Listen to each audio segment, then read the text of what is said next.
noches, bienvenidos a Mirando Lejos. Hoy tenemos un invitado especial y la peculiaridad de este invitado que yo creo que no necesita presentación. Así que no voy a hablar de lo que significa, de lo que es en su trayectoria como profesional y también en su paso por la política, conocidos por todos.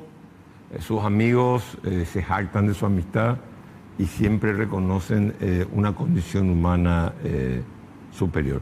Mario, ¿cómo estás? ¿Qué tal, querido Carlos? Qué gusto estar acá. Me siento tan bien en este estudio, además. Y bueno, con ganas de hablar, estaba pensando en nuestra avenida que yo soy más contemporáneo de Gorín. Claro. De tu hermano. Claro. Estaba un par de promociones más atrás. Más allá, sí. Sí, o sea que a los Mateos los conozco toda la vida y vos vecino de Adolfo toda la vida. Toda la vida vecino de Adolfo, así que lo padecía Adolfo. Lo que habrá sido ese encuentro entre tu papá y Adolfo, ¿verdad? No, el encuentro era entre papá y Adolfo y después teníamos una suerte de comité, de petit comité en donde nos reuníamos Adolfo, Euclides, Sí. Carlos María Lescano, Claro. Carlos Colombino, Me imagino.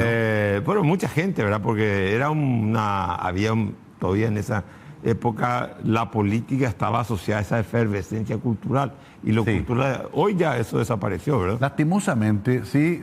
Yo soy el menor. Imagínate que Adolfo es el mayor de nosotros. Sí. Yo soy el menor y soy ahijado también de Adolfo. ¿También? Una cosa rara. Creo que fue la última vez que fue a la iglesia, Adolfo. Sí, contame una cosa, ya que Sí. estamos hablando de cuestiones familiares. Sí.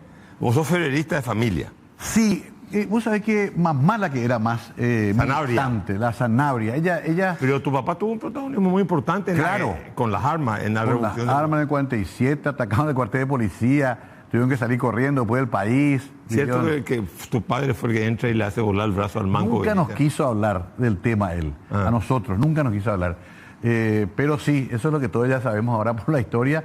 Y creo que era... El abuelo de Rogelio Benítez, quien fuera Exactamente. ministro de Que- Nicanor y después ahora fue... Exacto, sí, o sea, el abuelo. la militancia activa del abdismo. Ellos Tuvo estaban, también. claro, ellos estaban entusiasmados con la posibilidad de hacer la revolución.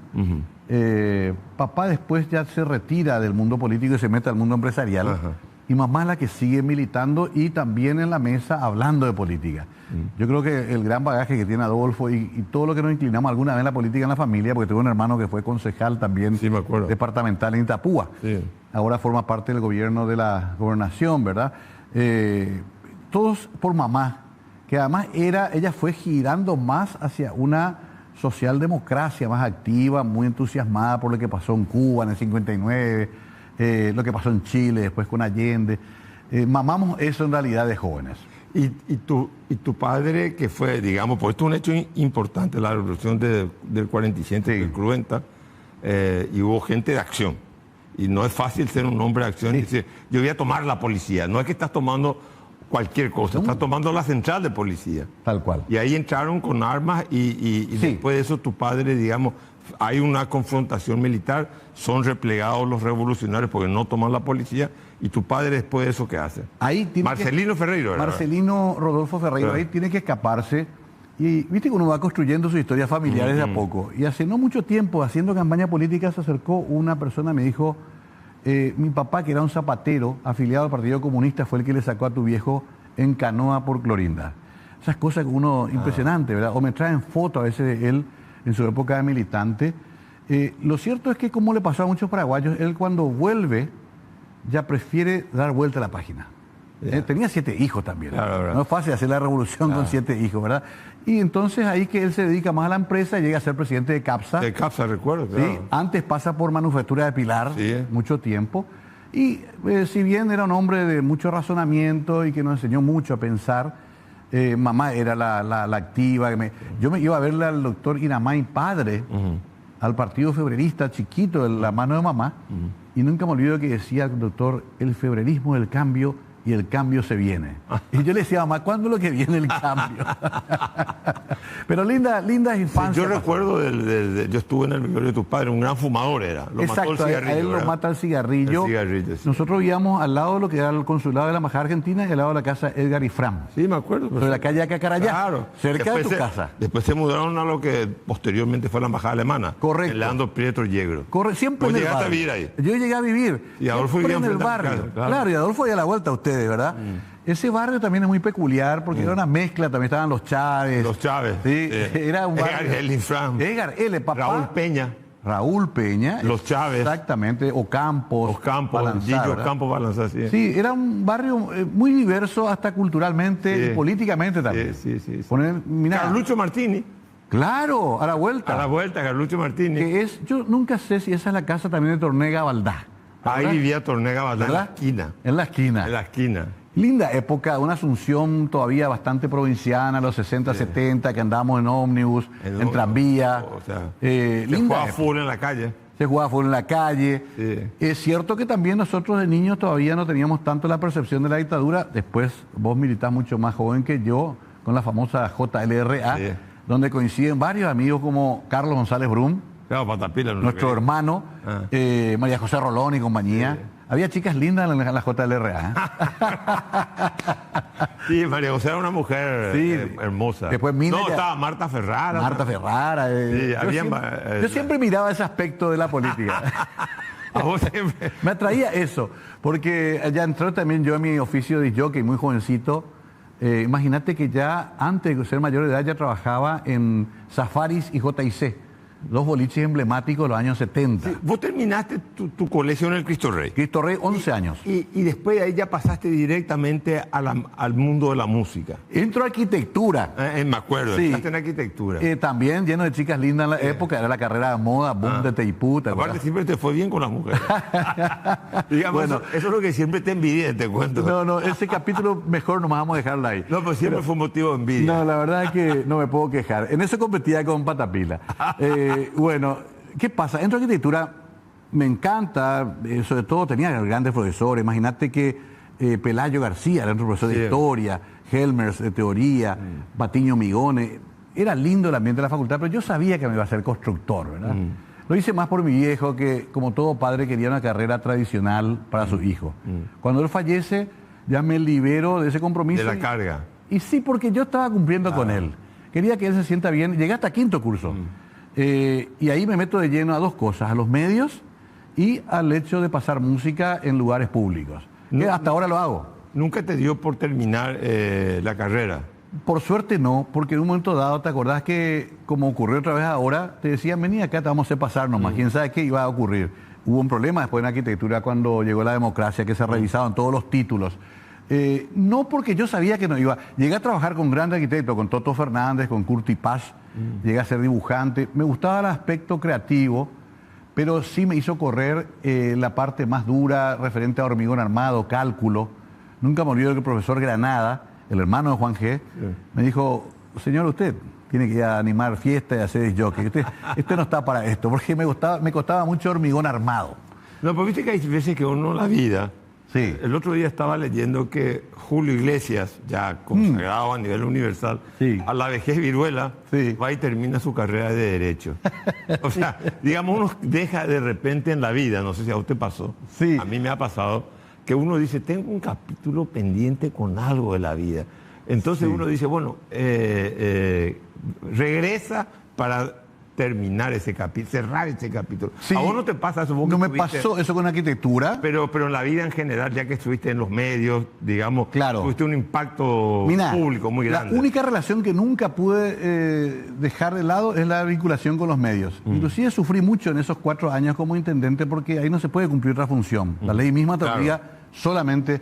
Y hacía de todas maneras algunas cosas, pero ahí extrañé mucho porque sí, eso hice toda mi vida. En los buenos, en los malos momentos. Acá en Canal 9, la primera vez que hablé frente a las cámaras del canal que está acá, era cuando murió John Lennon.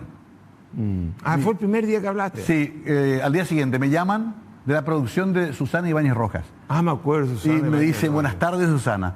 El marido de Susana, David Pérez Munier, me dice, estamos buscando un especialista en Beatles y queremos que vengas a hablar de John. A vos tenías un negocio que se llama Lennon Record Shop, claro. Y, ahí en la calle Cerro Corá. Exacto, en Oliva y 14 de mayo. A Oliva y 14 de mayo. Y vengo, era todo muy precario, blanco y negro todavía la televisión. Traigo un disco, pongo a mi lado un tocadisco y comienzo a hablar de Lennon.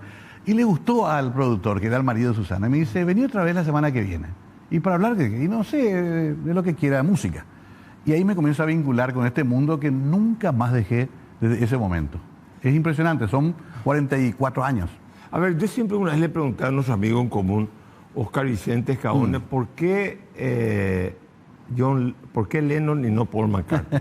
No, siempre hay una disputa. Sí, no. Yo tampoco no soy muy especialista en esta cosa. Claro. Me pregunto por qué. ¿Por qué esa inclinación tuya por Lennon? Siempre me acuerdo cuando Imagen varias veces te escuché traducirla, repetirla. Sí. ¿Por qué eso? Mira, ¿Por el contenido político de puede Lennon? Ser. El contenido en general más cultural de Lennon vinculado a las cosas que pasaban en el mundo. Lennon era un cronista, McCartney era un perfeccionista musical. Hay que reconocer inclusive que Paul es más músico que Lennon. Es un preciosista de la melodía, es el gran arreglador. Pero Lennon era la conciencia, la rebelión, ¿verdad? Y eso atrae mucho a cierta edad. Aparte que era un tremendo cantante, guitarrista, músico también, pero le da un plus. Y él se fascina con Bob Dylan cuando lo conoce y dice, no puedo seguir cantando y el mundo está en llamas. París del 68, Vietnam, Praga, México. Él era consciente y para más parece Yoko que le agrega más conciencia todavía. Yo tengo esa coincidencia con Oscar Vicente, pero tenemos como dos falanges dentro de la Beatlemanía, en todo el mundo y acá también, en que hay algunos muy radicales con respecto a Paul y otros muy radicales con respecto a John. Es casi una especie de interna que tenemos, casi tan complicada como la de Honor Colorado y Fuerza Republicana. Pero convivimos de todas maneras. Y es una cosa que nos lleva un placer enorme. Beatles es una forma de vida para nosotros, es una ideología. Ahora, ¿cómo eso te pregunto, pero ya es una pregunta medio biográfica y existencial? Yo recuerdo, tengo fresca la memoria, hay cosas que se me olvidan. Sí. Por ejemplo, lo que me pasa inmediatamente me olvido, pero lo que está muy en el pasado lo tengo muy vivo. O sea, el recuerdo inmediato a mí ya me falla, me puede ser fugaz. Sí. Pero el inicio, desde que partí de la cuna en adelante, esos años me quedan muy presentes. Yo recuerdo la Asunción, como vos hablaste recién, que podíamos tomar ómnibus, salíamos a caminar, bueno, nos íbamos a cualquier lugar caminando sin problema. Era un pueblo. Sí. ¿Cómo es que gente como vos, y el Paraguay se suponía aislado del mundo? Sí. Estaba aislado del mundo, no había las redes. No. Hoy entras todo en redes. Entonces, ¿cómo es que Paraguay podía estar, ustedes podían estar compartiendo la vanguardia musical y la vanguardia cultural en términos musicales, siendo que Paraguay era un país agrario en donde por las calles caminaban las vacas? ¿Te acordás de eso? Sí, claro. No te estoy hablando de Mariscal López, no te estoy hablando de calle... Sí.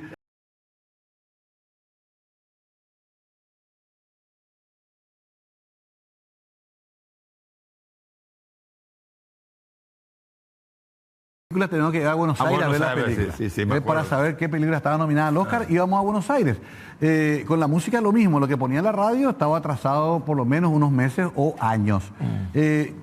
A mí, yo tengo una idea, Carlos, de que cuando uno tiene cierta edad y cierta energía juvenil, rompe todos los esquemas y las barreras para llegar a donde quiere llegar. ¿Qué pasaba? Llegaban revistas, por ejemplo. Llegaba una revista Pelo de Argentina, muy underground, y ahí hablaban del movimiento rockero y de que se iban a separar los Beatles, lo cual era una tragedia. Después había gente que tenía capacidad para viajar. En el caso Oscar Vicente, en mi caso mi padre por el algodón viajaba mucho a Liverpool, justamente. ¿Qué le pedía yo a mi viejo? Un disquito, algo, un librito, algo tráeme. Por suerte el viejo me traía. Entonces nos intercambiábamos, era como una secta, como unos guetos. Y teníamos lugares de reunión. Estaba la Cueva del Rock de los hermanos Storm, estaba el cine Quinta Avenida, donde se fueron todos presos los músicos y el público en el 73 por tener solamente pinta rara. Pelo largo. Pelo largo. Te acordás de usar pelo. La Operación Tijera. La Operación Tijera. La dictadura nunca entendió bien el rock. No era tan peligroso como un movimiento de izquierda o un movimiento liberal, combativo. El rock para ellos eran, ¿qué son estos tipos? ¿Por qué están todos con pelos largos, sucios y fuman esa cuestión medio rara? Entonces hubo represión, pero más bien una represión distractiva. Perseguían a las chicas con minifalda, perseguían a los muchachos con pelo largo, y a mí eso enseguida me atrajo y comencé a investigar. Las chicas minifalda que eso ni te cuento, eso era una cosa que nos íbamos a Palma a ver las mejores chicas de la ciudad paseando minifalda. Entonces, redondeando un poco la respuesta a tu pregunta, yo creo que fue la curiosidad juvenil. Queríamos demasiado pertenecer a algo más que la isla rodeada de tierra, y la música era nuestro puente. Y conseguimos cassettes. Pasó lo mismo con la música revolucionaria. ¿Te acuerdas que a escondidas nos prestábamos Gila Payún, Mercedes Sosa, Violeta Parra, los hermanos Parra de Chile? Era todo medio clandestino, no circulaba por los circuitos oficiales. ¿Y cómo se vive vos, que era después a los 18, 19, dijiste ya, te volviste una suerte de, no te decía una figura, no te digo icónica, referencial. Sí. Referencial de algo que estaba bajo la tierra, pero que no se podía expresar en una sociedad pacata, en una sociedad con una moral extremadamente conservadora, hipócrita, posiblemente, ¿verdad? Cierto. Pero en donde se evaluaba todo lo que ustedes hacían como actos medios de perversión moral, sexual, o sea, el alcohol, la droga y el rock and roll. Era una visión así medio distorsionada que se tenía, pero ¿cómo ustedes sobrevivían todo eso? Mira, era muy interesante porque, ¿sabes dónde, por ejemplo, nos acercábamos? A los diplomáticos americanos que llegaban a Paraguay y traían esa música, al Cuerpo de Paz, Misión de la Amistad. ¿Te acordás que en el Cuerpo de Paz, Rudy Torres y compañía armaron un movimiento de teatro y nosotros nos metimos con el rock también ahí? Chester Swan, para mí es una figura que hay que seguir estudiándola, icónica realmente. Para nosotros era nuestro Bob Dylan. Cantaba un tema, Yo no me arrastro. Nosotros decíamos, eso es lo que yo quiero para mi vida, ¿verdad? Roberto Thompson, hijo de María Luisa Artecona de Thompson. Imagínate vos. Vive todavía falleció. Ya falleció Roberto, otro héroe nuestro. Fuimos construyendo así, Carlos, como una especie de cultura under. Pero, por ejemplo, Roberto Thompson era un marginal. Era un marginal, igual que, socialmente pertenecía a una familia bien conocida. Su papá periodista, jefe de la ABC. Estuvo preso. Estuvo preso. Estuvo recluido en el Chaco. Y Thompson Molina. Exacto, que después termina en Washington. En Washington. Por eso, era raro. Y su hermano muere en Nicuabolaño, Hugo. Cierto. Salvando gente. Carlos Jorge Bierman, los hermanos Nasta, todos estaban en un movimiento en el cual tratábamos de llegar al rock a través de conciertos medio clandestinos. Se fue creando una cultura y fue una experiencia muy interesante, Carlos, que eso pudimos llevar después a la superficie, cuando iba acabando la dictadura y ni qué decir cuando comenzó la democracia. Pero en la época que nosotros asistíamos al colegio, nuestra educación, especialmente porque vos también hiciste el CIMEFOR, recuerdo, en Remonte hiciste vos también. El Remonte veterinario. Bueno, éramos los chuchis.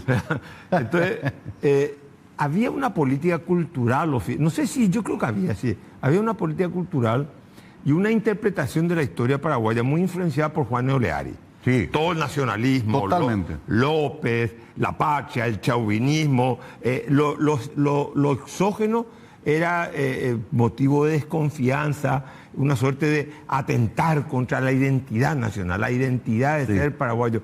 ¿Y cómo ustedes se veían en eso de que todos éramos paraguayos, lopistas, estronistas, enmarcados en un patrón de conducta en una sociedad agraria de 2 millones de habitantes, previo a la construcción de Itaipú? ¿Cómo ustedes se insertan? ¿Era una actitud refractaria, contestataria? Sí, era muy complicado porque hasta nos llegaban a decir de que éramos extranjerizantes. Se combatió mucho la música en inglés. Una ordenanza que había que poner tanto. La famosa ley del 50% de la APA. Hubo siempre una resistencia y una contestación. Pero en realidad es increíble lo que pasa, y ha pasado en otras dictaduras, inclusive de distintos signos políticos. No se puede atajar una obra de arte. O sea, el archipiélago Gulag igual lo leyó todo Rusia hasta en los peores momentos del estalinismo, ¿no? Acá todos leímos Hijo de Hombre y El Supremo, a pesar de que Rodabasto era expulsado a Clorinda cada vez que venía. Hay cosas que no se pueden detener. Y con la música pasa lo mismo. Había una reticencia, pero igual nosotros conseguíamos, nos prestábamos, nos juntábamos, formábamos tribus, festivales. Igual era imposible detener eso que estaba pasando en el mundo y para nosotros era una forma, aunque sea humilde, de estar conectados con el mundo. A pesar de tener toda esa represión en la casa, en la política, pero también en la sociedad. No poníamos los discos de Jimi Hendrix en la fiestita con las chicas de la Providencia y la Teresa. Ahí se ponían boleros, ahí tocaban los hobbies, canciones de amor. Pero después, en Los Perros, escuchábamos Jimi Hendrix y veíamos Woodstock, el festival del 69, que fue una explosión mundial. Y queríamos eso para nuestra sociedad. En cierta forma se logró. Ahora, ¿cómo se entiende, vos que sos un proficuo conocedor de los fenómenos culturales pop y del rock and roll y de todo este fenómeno de modernidad cultural, llamémoslo, o de innovación cultural? ¿Cómo se entiende que un tipo de música en inglés tenga un profundo arraigo en países donde no se habla el inglés? Y la gente, sin embargo, tarareaba, no sé si entendía lo que tarareaba, o es la melodía, es la música, o es la letra lo que se impone, o era solamente también parte de decir, bueno, Estados Unidos, el país más poderoso del mundo, la cultura de ahí es superior. ¿Cómo se explica todo eso? Eso es muy interesante, Carlos, porque le pasó a los japoneses, una cultura milenaria. Le pasó, obviamente, a toda Europa. Francia, Alemania, cayeron subyugados por la Beatlemanía, Suecia. Por la cultura pop también en general, exacto. ¿no? Por, qué sé yo, el último tren a Londres. O claro, todo lo que vino después. Recién ahora hay una reversión de eso y viste que también los latinos entramos con mucha fuerza a Estados Unidos, hay un poco más de equilibrio. Pero en ese momento creo que la clave era que también el inglés presuponía un poco el lenguaje de la libertad, ¿verdad? Hoy de repente puede haber cuestionamientos, la penetración cultural, el imperialismo, pero en realidad para nosotros el inglés era la llave para abrir la puerta del mundo, que estaba cerrada para Paraguay. Entonces por eso también masivamente íbamos al CCPA a estudiar inglés, soñábamos con hablar inglés, venía un misionero del Cuerpo de Paz y queríamos hablar en inglés. Entonces era romper el aislamiento a través del idioma que estaba en la vanguardia de la cultura. Para nosotros era Andy Warhol, para nosotros era Hair, la famosa obra, Jesucristo Superstar. El cine ayudó mucho también. Woody Allen fue para nosotros así una especie de gurú del nuevo pensamiento, americano. Y también ayudaron muchas personas, como te dije antes, que tenían la posibilidad de ir y venir y traían. Pero ¿cómo se explica a nivel global? No solamente Paraguay, claro, que el inglés hoy en día todavía sigue siendo un idioma muy fuerte como expresión musical. Bueno, yo creo que hay ahí una simbiosis muy interesante entre la métrica del rock con el inglés. Es el idioma, bueno, fue creado luego en inglés el rock, ¿ok? Viene del Mississippi, los espirituales, el blues, se mezcla con la música country, que es una música más bien folclórica europea. Toda esa simbiosis, se crea la matriz para cantar esas canciones, para contar esa historia en inglés. No fue fácil llevarla al castellano, al francés, ni qué decía al alemán. Era el idioma perfecto para ese idioma, ese lenguaje musical. Y acá, sin embargo, hubieron música local, los hobbies, los jokers, los tomics. ¿Qué se desarrollaban? Todos cantaban en inglés. Hay una canción muy linda de Toninho Horta, un brasileño, que dice Mi falso inglés, donde él dice, aprendíamos por métrica, por fonética, y no sabíamos lo que decíamos. Muchas de las orquestas acá no sabían lo que cantaban. Hay excepciones. Carlos Báez Aranda era profesor de inglés. Sí, me acuerdo. ¿Te acordás? Sí, el marido de Valencia. Sí, el marido de Valencia. Pero en general, los muchachos cantaban sin saber lo que cantaban. ¿Cómo se canta? ¿Por sonido? Por fonética. Y vos anotando como los códigos fonéticos, en vez de poner la palabra, ¿verdad? Le pones como vos escuchás. Y así tenían las letras. Yo llegué a ver, yo iba a los ensayos de los grupos. Ellos tenían, por ejemplo, I started a joke. Joke escribían Y-O-U-K. Joke. Entiendo. No escribían joke. Escribían joke. Y ahí más o menos. Después muchos fueron aprendiendo. Y más tarde... Pero ¿qué pasó? Nosotros también después dijimos, espera un rato, en Argentina hay un fenómeno. Apareció el rock en castellano. En Brasil hay otro fenómeno. Apareció el rock en portugués. Vamos a hacer espera un momento. De eso vamos a hablar después de la pausa, ¿ok? Volvemos enseguida con Mario Ferreiro, todo un portador, conocedor de un aspecto de la cultura que nosotros no tenemos que desconocer. Yo soy muy clásico en mi visión de la cultura, quiero reconocerle, no tengo la versatilidad que tiene Mario en lo que es el fenómeno de la cultura pop, pero también la cultura pop es cultura y tiene una ventaja sobre la cultura clásica que es transversal, incluye a todas las clases sociales, de lo más arriba y de lo más abajo. Enseguida seguimos con Mario Ferreiro.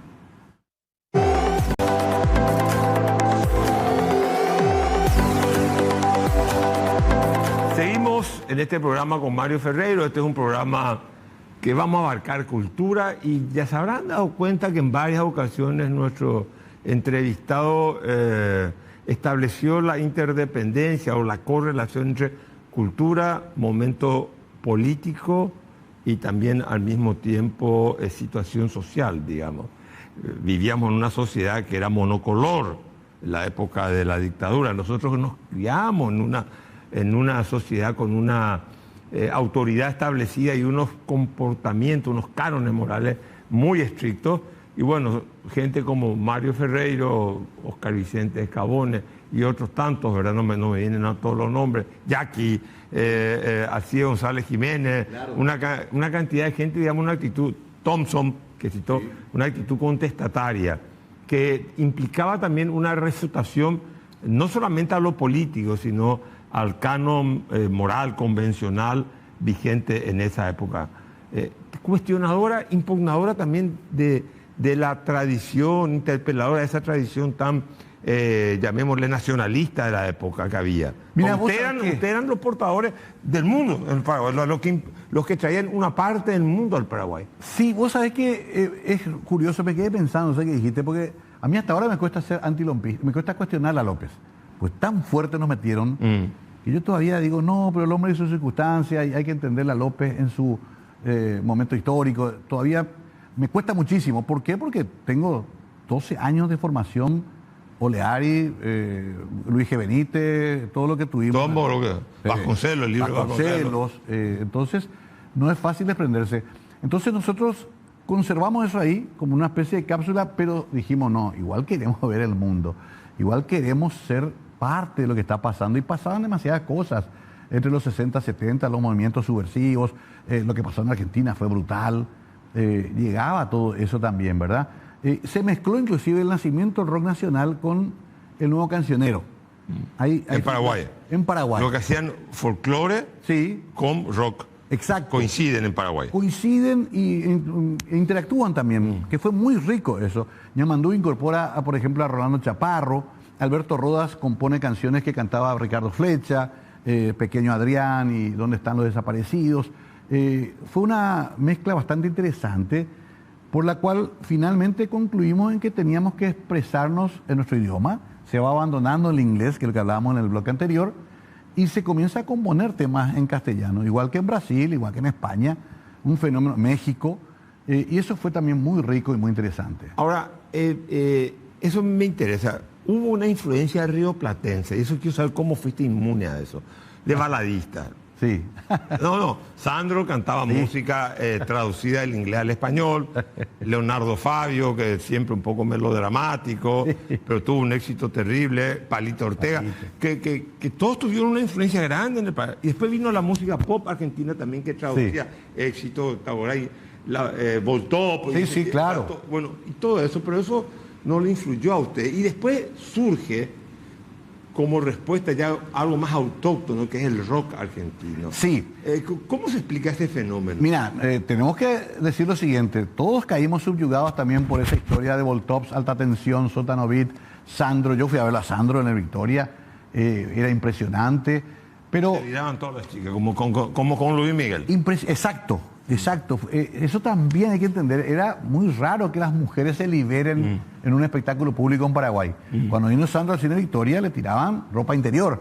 Yo miraba fascinado, decía, qué interesante esto que hace Sandro, quiero hacer lo mismo. Bueno, no llegué a cantar como Sandro, pero sí a seguir mucho el fenómeno. Y de repente en Argentina aparecen Los Gatos con Lito Nevia, aparece Spinetta con Almendra y nos llega esa información.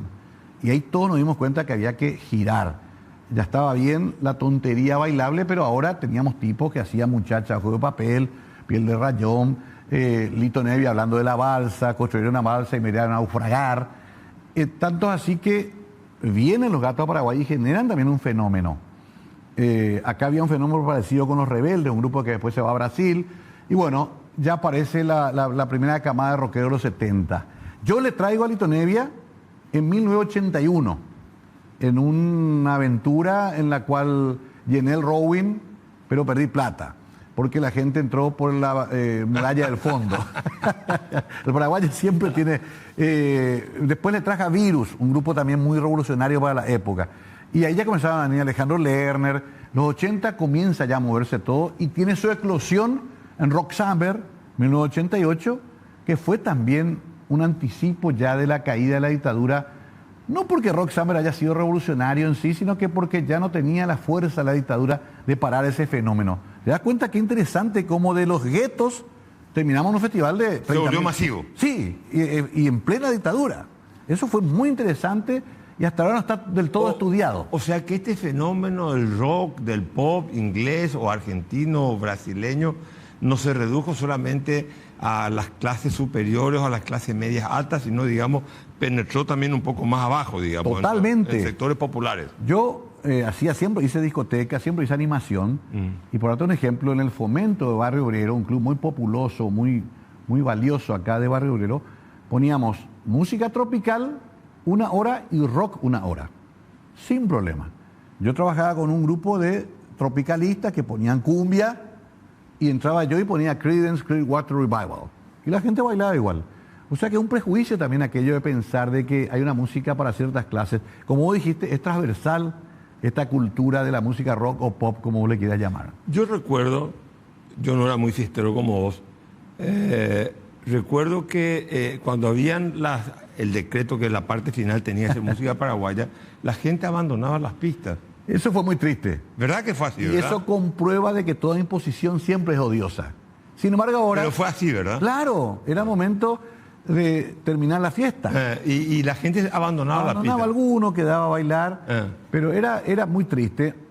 Y hoy, sin embargo, me decías... Hoy, sin embargo, hay todo un fenómeno. Tenés que ver lo que es Tierra Adentro, le hace bailar 1 hora de música paraguaya a la gente. Tenés que ver lo que es Tecobé, pura Hey Soul. O sea, las expresiones culturales deben ir asociadas a la libertad. Exactamente. Cuando impones, las cagás. Disculpame el francés, pero las cagás. ¿Y qué es lo que hacen todas las dictaduras? Todas las autocracias quieren obligarte a algo. Y hay liquidez el expediente. Brasil tiene una demostración de cómo introdujo su música con bossa nova, y al contrario, cuando Chico Buarque y Caetano Veloso fueron problemáticos, quisieron erradicarlo y ya no pudieron más nunca. Porque ellos entraron primero con la gente.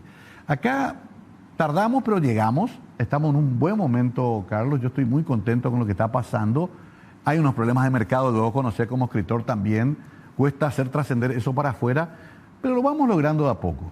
Ahora bien, la balada en español tuvo mucha fuerza también acá. Sí. Proviene, o sea, los primeros grandes mitos, o sea, prohombres, qué sé yo, sí, eran españoles, Rafael, Julio Iglesias, claro, Camilo VI. Y después también en Argentina habían algunos personajes, digamos, previos. ¿Por qué en Paraguay no surgieron grandes baladistas? Mira, es que... Es el mercado lo que determina. Es el mercado. Siempre terminamos lo mismo. Yo siempre hago esta comparación. Yo tuve disquería. El disco que más vendimos en Lennon Record Shop es Thriller de Michael Jackson. Bueno, vendimos 100 copias. Eso es una risa para cualquier pueblito de Brasil, de Estados Unidos o incluso de Argentina. No puede ser tu número 100 discos. De un tipo que vendió 60 millones de copias en todo el mundo. Nos pasa lo mismo ahora en streaming, donde también se cuenta por las veces que se escucha en Spotify y todavía estamos por debajo. Solamente hay 3 o 4 grupos paraguayos que tienen buen número de ejecuciones en streaming. La única salida, ¿cuál es? Tratar de que nuestro producto trascienda afuera y que afuera se escuche nuestra música. Pero ahí tenés antes Colombia, muy organizado, México, un coloso, y tenés todo el ambiente... Luis Miguel acá. Claro, y el ambiente latino de Estados Unidos, instalado en Los Ángeles de Miami.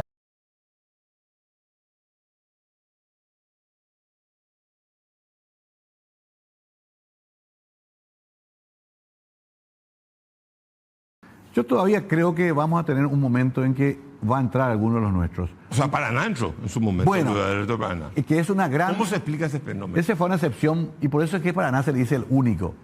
Porque fue el tipo que se fue allá. No esperó acá con su guitarrita que le toquen en Europa. Se fue allá y se instaló allá largos años. De hecho, muere en Londres. Sí.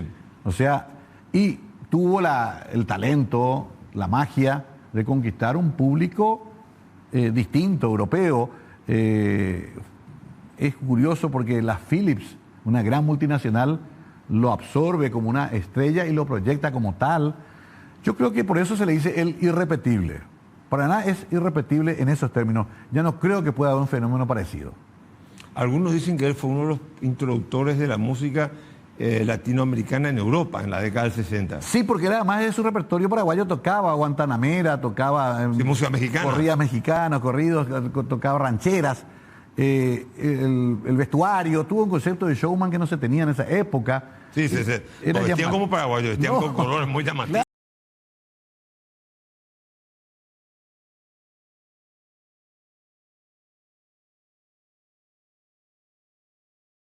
Entonces, ese es un fenómeno que yo siempre lo dejo ahí como una cápsula porque es increíble que haya conseguido tanto en un ambiente en que todavía no había ni internet, ni medios tan inmediatos. Una radiofoto costaba enviar por diario. ¿Vos te acordás? Sí, claro. Leíamos teletipos en la radio. Era muy lento y sin embargo él trascendió. Yo creo que a Paraná hay que guardarlo ahí siempre en un altar, pero el camino ahora es otro. El camino ahora es por redes sociales, el camino es ahora interacción con los músicos allá, vender nuestro producto como un producto de calidad. Luis Miguel ya tocó con la orquesta Spirits and Sound de Paraguay que toca acá en Sajonia todas las tardes. Esos son los logros que tenemos que buscar. Ahora, ¿por qué, yendo un poco a nosotros los paraguayos, ya sé que quizás no sea tu área muy específica de estudio, pero ¿por qué la música, o sea, Paraguay tiene un fenómeno más que la escritura? Yo creo que el fenómeno, tenemos buena arte plástica, grandes maestros, bueno, la escritura Roabasto, Elio Romero, Gabriel Casaxia, pero ¿por qué la música tuvo un desarrollo muy fuerte en la guaraña, sí, en la polca, en Milano, Manuel Ortiz Guerrero, José Asunción Flores? ¿Por qué esa producción que tenía una calidad y una poesía escrita en guaraní o en español, bilingüe, ¿por qué paró todo eso? Y hoy en día no hay producción de cultura, digo, vamos a llamarle paraguaya. Para mí la cultura es universal, porque se filtra por todos los lugares, y el autor toma cosas de afuera, o sea, no hay nada autóctono puro, ¿verdad? No hay nada, en ningún fenómeno cultural, ni en la escritura, ni en el pensamiento, ni nada.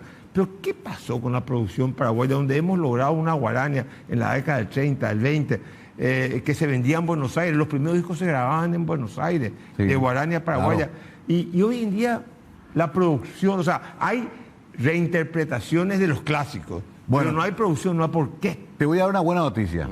Está ocurriendo de nuevo, hay que darle tiempo y hay que estimularlo, ¿ok?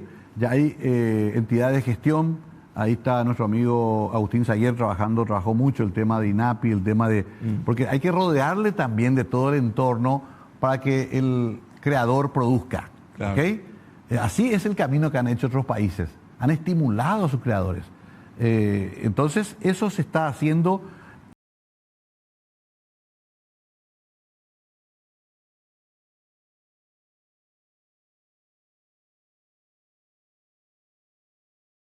Está disponible en las redes sociales.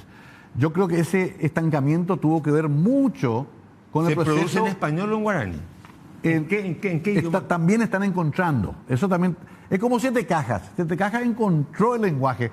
Mucho tiempo nos costaba escucharnos a nosotros mismos en el cine paraguayo. Porque no éramos nosotros. Cuando Siete Cajas mete el yo pará, ahí dijimos, acá está. Este es el lenguaje con el cual tienen que hablar las películas paraguayas.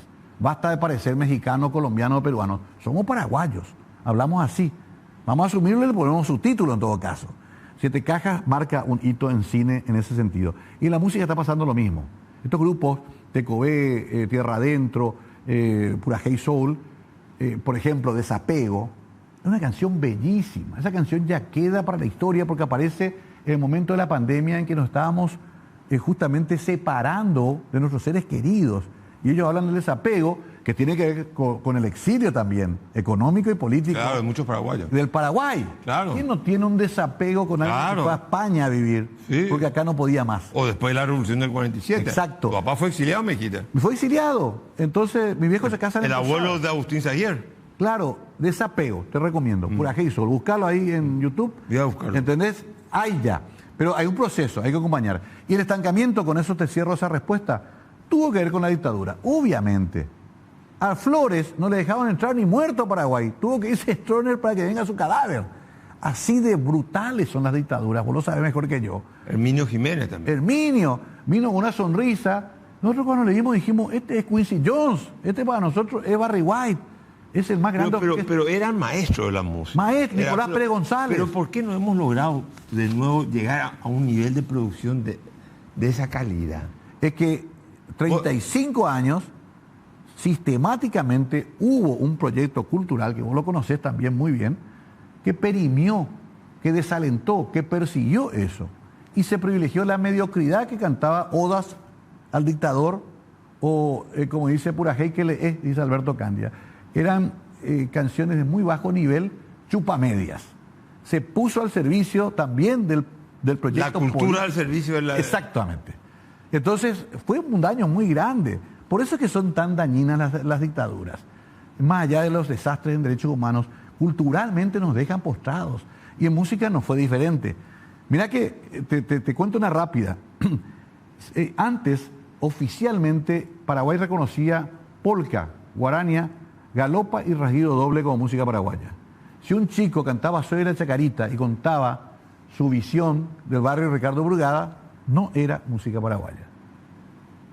Tuvo que caer la dictadura para que se acepte que, por ejemplo, ese tema era paraguayo. Y hablando fue Maneco Galano, sí, que yo recuerdo el último gran compositor de música, no solamente, digamos, de guarania, música así, digamos, con urbana, digamos. Sí, sí, fue Maneco el último gran compositor. Y Maneco sí, pero mira que Alberto Roda viene después. Y mira que Rolando Chaparro deja una obra extraordinaria.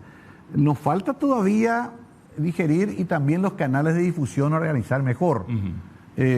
Hay muchas falencias, pero yo veo los vasos medio llenos porque veo chicos, hay conservatorio ahora, antes no había. Tenemos por lo menos 5 o 6 escuelas de músicas buenas en Paraguay ahora. Eso va a producir un resultado positivo a mediano plazo. En lo cultural en general, porque vos también te dedicaste al periodismo. O sea, así sí, escribías tu opinión, llamémosle en el formato de ensayo, sí, en el diario ABC Color. No sé si todavía seguía escribiendo. Sigo siempre escribiendo. ¿Sigue escribiendo? Sí. ¿Qué influye más en el Paraguay? La cultura, o sea, lo que se produce culturalmente en Brasil, partiendo de la base de que no hay cultura pura. Eso no existe. Sí. Eso fue una pretensión nacional socialista imposible. O sea, las culturas se alimentan de otras culturas. Sí. Mi pregunta es, nosotros los paraguayos, la cultura que se produce en esta geografía, estos 6 millones de habitantes, sí, ¿estamos más influenciados por Brasil o por la Argentina? Alguna vez escribí, Carlos, sobre la cultura pendular, muy parecida a la geopolítica, y la fortuna que tenemos nosotros de poder percibir ambas culturas. Muy fuerte, Brasil es casi un continente. Brasil tiene la fuerza de un continente, porque cada región en realidad tiene su música, su poesía, su teatro, su cine. La música carioca, la música de Minas Gerais, sertaneja, sur de Brasil, todo eso absorbemos en Paraguay. Pero también tengo una suerte de que Astor Piazzolla se casó en la Feria Aragón del Mercado 4 y tocó en el Municipal en el 75, y tengo una suerte de que cada 3 meses viene alguna figura de la Argentina, de Sandra Mianovich hasta Lito Nevia. Bueno, por suerte, no todos tienen ese privilegio. Podemos absorber ambas y sacar un lenguaje propio, que es el que los chicos que te mencioné están sacando ahora. Ellos toman cosas de Brasil, mucha bossa nova, toman cosas de Argentina, música folclórica y también música ciudadana argentina, y le dan su aire paraguayo y su lenguaje paraguayo. Ese es un poco el resumen de lo que está pasando, que es muy bueno, porque de ahí puede salir una expresión original. Ahora, volviendo un poco al pasado, sí, cuando se inauguraron las discotecas, sí, las discos, ¿significó eso un cambio de la conducta de los jóvenes? Totalmente. Hay un antes y un después de Caracol. ¿Nos gusta o no? Podemos decir que Caracol era una expresión del autoritarismo también, que ahí iban los niños bien, pero en realidad fue un fenómeno extraordinario. Desde el 73 en adelante, 72 inclusive ya ahora el Rivero, después se suman los Naput, pero antes también estaban los Ibáñez con Safaris, J.I.C. con Charles Recalde, y vamos aprendiendo también algo que en el mundo ya pasaba y que en Paraguay era nuevo. Acá, ¿qué es lo que había? La fiesta de colegio. Los 15 años. Los 15 años, exactamente. Que había que ir pirata si no te invitaban, ¿verdad? Y que había que ir de traje con corbata. Las discotecas liberan un poco también. Y ahí entra un poco de liberación sexual también, entra un poco más de... se relajan los códigos sexuales. Exactamente. También coincide con la llegada de la pastilla anticonceptiva ya en los 60. La ropa, yo nunca me voy a olvidar lo que eran las ropas de las chicas con la luz negra, los vestidos de bambula transparentes. Bueno, para nosotros era un universo extraordinario. Se liberó un poco esa pacatería, aunque sea por un par de horas en una discoteca. Y la música, que era extraordinaria. Fuimos privilegiados en vivir una época gloriosa de la música. Hablo de las épocas de los 70 y 80 en que aparecen los grandes nombres, desde Stevie Wonder hasta Michael Jackson, pasando por todo lo que ocurrió mundialmente. Eso estaba ahí. Hoy vos ves un bajón en la producción cultural de la música. Porque siempre yo le escucho, por ejemplo, a un amigo mío, Rodrigo Vega, que es profesor de gimnasia, siempre dice, vean cómo nos vamos a ser diferentes, lo que escuchamos nosotros y lo que escucha la gente. Yo trato de no decir eso, me quedo como un viejo decrépito. Pero bueno, estamos en ese camino. No, más que la música, yo creo que cambió lo que se quiere decir. Y a nosotros nos irrita mucho, porque nuestra generación escuchó Serrat, nuestra generación escuchó Bob Dylan, Premio Nobel de Literatura. Cuando Dylan llega al Premio Nobel, yo digo, Dios mío, llegamos hasta la academia, llegamos a reconocer a uno de los nuestros, porque Dylan es uno de los nuestros, como una figura inmortal de la literatura. Produjo un gran problema, vos sabés. Bueno, ahora es difícil que Bad Bunny llegue a hacer Premio Nobel de Literatura porque dice, estoy comiendo torta en Mallorca y no me importa. Bueno, pero también cada generación tiene derecho a divertirse con lo que quiere. Dejemos que los chicos jueguen un poco, después saldrá algo más interesante. No nos pongamos como policía también.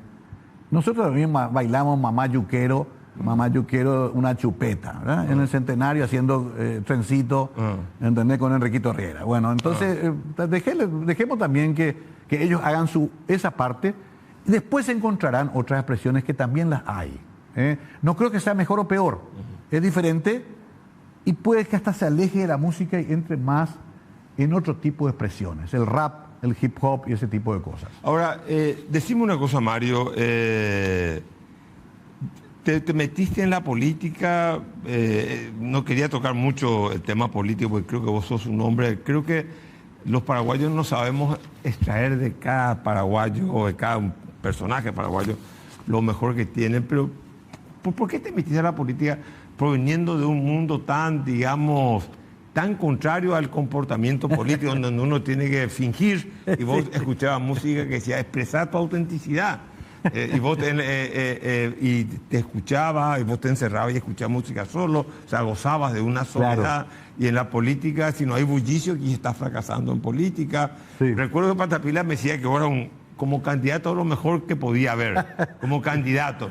O sea, ¿por qué esa...? Yo sé que tenés una formación política, claro, tenés una cultura política y son portadores de valores democráticos ya en términos familiares. Pero ¿por qué esa inclinación, esa calentura, digamos, de alguna manera, de involucrarte en la política? Así corto nomás. No, está bien, te agradezco, porque mucha gente pregunta eso. Es más, algunos van más lejos con esa pregunta. Cuando ven mis fotos con las modelos de Noemí Gómez, la época de oro, Lorena Arias, Yesa Fruto y todos ahí en Punta del Este, me dicen, ¿cómo cambiaste esto por Calega Laverna y por Carlos Mateo? Y le digo, bueno, quería también conocer ese mundo, ¿verdad? Pero más que nada viene de una raíz familiar que ya te conté y viene de una cuestión de ¿por qué no ser instrumento de una posibilidad? Cuesta tanto el cambio en Paraguay. Vos toda tu vida dedicaste a la posibilidad de la alternancia del cambio en Paraguay y nos cuesta muchísimo. En Asunción se gana cada 20 años una elección a los colorados. Y a nivel nacional, bueno, la última experiencia fue Lugo. Entonces no sabemos cuándo más. Entonces dije, ¿por qué no? Si puedo ser instrumento Porque también hay que reconocer que después de la primera experiencia presidencial ya me traen los números de Asunción y me dicen, ganá, me dicen. Ganá, por favor, no nos deje. Vamos a ganar. Sí, me acuerdo. Claro, vos mismos más de una vez hablamos. En la casa de Norman y en otras partes hablamos mucho. No, hablamos lo de Belarmino también. Lo de Belarmino, exactamente. Y bueno, y Pata, que fue prácticamente mi gran articulador de campaña. Que yo lo llevé a tu campaña. Sí. Pues Pata estaba medio, no quería. Estaba medio reticente. Y al final fue el más entusiasmado. Fue el más porque además se entregó completo. Entonces, ahí fue el tema de decir, pucha, es como que ahora, Carlos, te diga, bueno, tenemos coloradismo por 30 años, así como viene la cosa, parece que va a ser largo este tema. Y aparece una persona que puede, sin embargo, girar ese escenario. Vos mismo te haces hablar a esa persona, le vas a decir, che, jugate por esto, porque mirá que podemos ganar contigo. Un poco lo que pasó con Lugo también, ¿verdad? Es cierto, una cosa es ganar la elección y otra cosa ya después la realpolitik de gobernar. Parecía que el espectáculo te excitaba. Sí. No te decía, nunca te había exaltado, pero vos se notaba que vos eras vos. Sí, sí. La política parece que era una carga que vos tenías encima, la gestión municipal. Parece que era más, no sé, yo veía dos Mario Ferreiro diferentes al Mario de los medios, sí, al Mario de la música, al Mario del espectáculo, que al Mario de la política lo veía un poco más cansado, comprimido, serio, contraído. Claro, porque jamás vos sabés lo que es la exigencia diaria. Vos presidiste el Congreso. Bueno, Asunción es un infierno para conducir, porque realmente es una ciudad muy difícil por los problemas atávicos que tiene, que no se van a resolver así nomás. Por eso pasa intendente tras intendente y de todos nos quejamos. Nunca dijimos, che, ¿no será que en realidad el modelo luego está mal? Que es lo que yo pienso, ¿verdad? Eso es para un tema aparte y un problema aparte. Pero en síntesis, la gente me dice lo que vos me decís, pero me lo dice de una manera más coloquial. Me dice, por fin te recuperamos. Señoras, cuando yo salgo, que son divinas porque son muy sinceras, vendedoras de empanadas, doña Fátima acá en la esquina, me dicen, por fin volviste. Te perdimos 4 años. ¿Por qué nos dejaste? Me dicen. ¿Te arrepentís de haber estado en la política? No, esa es una pregunta que también me gusta mucho contestar porque todo lo que pasé fue una experiencia de vida extraordinaria y como me dijo un camillero en el sanatorio británico una vez que me rompí la pierna, me dijo, señor, igual esa noche que ganamos, nadie nos va a quitar nunca más. Quedó esa sensación de que sí se puede. Ahora, hay que seguir pensando, y ustedes tienen esa responsabilidad, en que una vez que sí se pueda, ¿cómo va a conducirnos para que nos saquen después de 4 años? Tuviste una vida de oscilaciones, sí, de altas y de bajas, de luces y sombras. Sí. La luz en última instancia siempre es hija de la sombra. ¿De qué te arrepentí en tu vida, madre? No, muchísimo. Yo cometí muchos errores. Yo tuve una etapa que siempre la confesé, por ejemplo, en que contraje la enfermedad de la adicción. Ojalá pudiera retroceder el tiempo y no ingresar a ese mundo, pero eso también es un proceso involuntario e imperceptible. Nadie sabe cuándo contrajo. Es como la diabetes casi. ¿Sabes en qué momento le comiste tanta harina, azúcar y te quedaste con ese problema crónico, progresivo y mortal? Pero aún así, otra vez digo... ¿Cuánto tiempo estuviste en este mundo de sombras? Fácilmente 15 años. 15 años. Como una experimentación, como una curiosidad, pero finalmente como un problema que no podía resolver solo. En este momento tengo 21 años en recuperación, solo por hoy, un día a la vez, y una puerta que se abrió gracias a una mujer providencial como la hermana Regina, que es la que me dice, acá está la puerta, esta es la salida. Tenés que tener vos la sincera voluntad de querer recuperarte, o si no, no se puede. Nadie te puede obligar a curarte de nada. Es una enfermedad crónica, progresiva y mortal, decía, atender bien esto, una enfermedad mental, espiritual y física. Física recupera enseguida. Mental vas arreglando las cosas con los profesionales. Espiritual es la parte más difícil. Hice todo ese camino, no me arrepiento de haber entrado en esa dinámica de recuperación y hoy es lo más importante que hice en mi vida. Si vos hoy me preguntás, ¿qué es lo más importante que hiciste, Mario? Entrar en un grupo de narcóticos anónimos y ir hasta ahora, cada domingo, a recuperarme. Me tengo que ir, ¿sos creyente? Sí, porque esto me dio una lección brutal. Para terminar, ¿sos creyente? ¿Qué sentiste cuando lo mataron a Lennon? Fue una sensación profunda de tristeza que hasta ahora cuando me acuerdo me conmueve. Pero también como soy creyente, creo que John está en un lugar mejor. Estuvimos con Mario Ferreiro, no con el político, sino con el hombre que puede hablar de cultura, que puede hablar del Paraguay, que puede hablarnos de otras cosas. Como diría un amigo en común con Mario, Humberto Rubín, una noche más.